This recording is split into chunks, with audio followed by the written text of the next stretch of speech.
कांग्रेस नेता पवन खेड़ा को बड़ी राहत मिली है। तेलंगाना हाईकोर्ट ने शुक्रवार को उन्हें 1 सप्ताह के लिए अग्रिम जमानत दे दी है।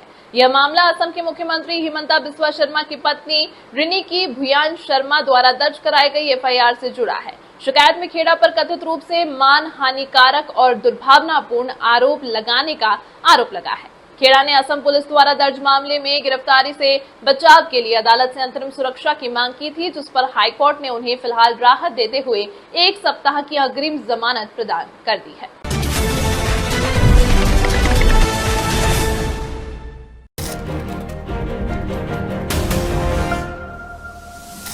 कांग्रेस नेता पवन खेड़ा को बड़ी राहत मिली है।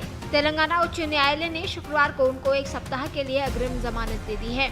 ये मामला असम के मुख्यमंत्री हिमंत बिस्वा शर्मा की पत्नी रिनिकी भुयान शर्मा द्वारा दर्ज कराई गई एफआईआर से जुड़ा है, जिसमें उनके खिलाफ कथित तौर पर मान हानिकारक और दुर्भावनापूर्ण आरोप लगाने के लिए दर्ज किया गया था। उन्होंने असम पुलिस के उनके खिलाफ दर्ज मामले में गिरफ्तारी से अंतरिम सुरक्षा की मांग की थी। रिपोर्ट के मुताबिक जस्टिस के सुजाना ने फैसला देते हुए कहा, याचिकाकर्ता को संबंधित कोर्ट में आवेदन दाखिल करने के लिए 1 सप्ताह का समय दिया जाता है। याचिकाकर्ता को 1 सप्ताह की राहत कुछ शर्तों के तहत दी जाती है। पवन खेड़ा की जमानत को लेकर गुरुवार को तेलंगाना हाईकोर्ट में सुनवाई हुई थी, तब उनकी अग्रिम जमानत टल गई थी।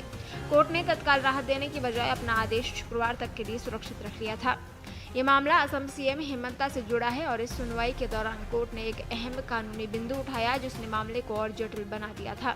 दरअसल सुनवाई के दौरान कोर्ट ने पाया था कि याचिकाकर्ता की ओर से पेश किए गए दस्तावेजों में उनकी पत्नी नीलिमा का पता दिल्ली का बताया गया है। इस पर कोर्ट ने सवाल उठाया कि जब स्थायी पता दिल्ली का है तो फिर तेलंगाना हाईकोर्ट में याचिका दाखिल करने का आधार क्या है। इसी को लेकर कोर्ट ने जुरिस्डिक्शन पर स्पष्टता मांगी। कोर्ट ने निर्देश दिया कि अगली सुनवाई में नीलिमा का नवीनतम आधार कार्ड पेश किया जाए, ताकि ये साफ हो सके कि उनका वर्तमान निवास कहाँ है और याचिका इस कोर्ट के अधिकार क्षेत्र में आती है या नहीं। असल में कांग्रेस नेता पवन खेड़ा ने बुधवार को तेलंगाना हाईकोर्ट में अग्रिम जमानत के लिए याचिका दायर की थी। ये मामला असम सरकार द्वारा उनके खिलाफ दर्ज किया गया था, जिसमें उन्होंने मुख्यमंत्री हिमंत बिस्वा शर्मा की पत्नी पर आरोप लगाए थे। खेड़ा ने अदालत से अनुरोध किया था कि गिरफ्तारी की स्थिति में उन्हें जमानत दी जाए। ये याचिका 7 अप्रैल को दायर की गई थी और इस पर 9 अप्रैल को सुनवाई हुई थी। खेड़ा ने अपनी याचिका में Guwahati crime branch police station के डीसीपी और तेलंगाना सरकार को प्रतिवादी बनाया है। ये मामला Guwahati crime branch police station में खेड़ा के खिलाफ बीएनएस की कई धाराओं के तहत दर्ज किया गया।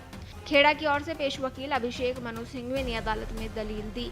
असम पुलिस की ओर से पेश होते हुए असम के एडवोकेट जनरल देवजीत सैकिया ने हैदराबाद में अग्रिम जमानत याचिका की स्वीकार्यता को चुनौती दी थी। असम पुलिस ने पवन खेड़ा के खिलाफ मानहानि, जालसाजी और आपराधिक साजिश के कथित मामले में Guwahati crime branch police station में केस दर्ज किया। उनके खिलाफ ये केस तब दर्ज किया गया जब उन्होंने दावा किया कि रिंकी भुइया के पास कई विदेशी पासपोर्ट और विदेशों में अघोषित संपत्तियां हैं, जिनका उल्लेख मुख्यमंत्री के चुनावी हलफनामे में नहीं किया गया। असम पुलिस की एक टीम मंगलवार को दिल्ली स्थित पवन खेड़ा के घर पहुंची थी। हालांकि उस वक्त खेड़ा वहां मौजूद नहीं थे। मुख्यमंत्री शर्मा की पत्नी पर सनसनीखेज आरोप लगाने के बाद से ही कांग्रेस नेता असम पुलिस की नजर में है। उन पर बीएनएस की 14 धाराओं के तहत केस भी दर्ज किया गया, जिनमें मानहानि, जालसाजी और आपराधिक साजिश शामिल है। ये विवाद रविवार को पवन खेड़ा की प्रेस कॉन्फ्रेंस के बाद शुरू हुआ, जिसमें उन्होंने दावा किया था कि रिनिकी भुयान शर्मा के पास 3 पासपोर्ट, दुबई में अघोषित आलीशान संपत्ति और अमेरिका में शेल कंपनियां भी हैं। प्रेस कॉन्फ्रेंस के बाद से पवन खेड़ा लापता हैं। बुधवार को उन्होंने मांग की कि मुख्यमंत्री अपनी ताकत दिखाने और पुलिस के पीछे छिपने की बजाय अपनी और अपनी पत्नी पर लगे गंभीर आरोपों का जवाब दे।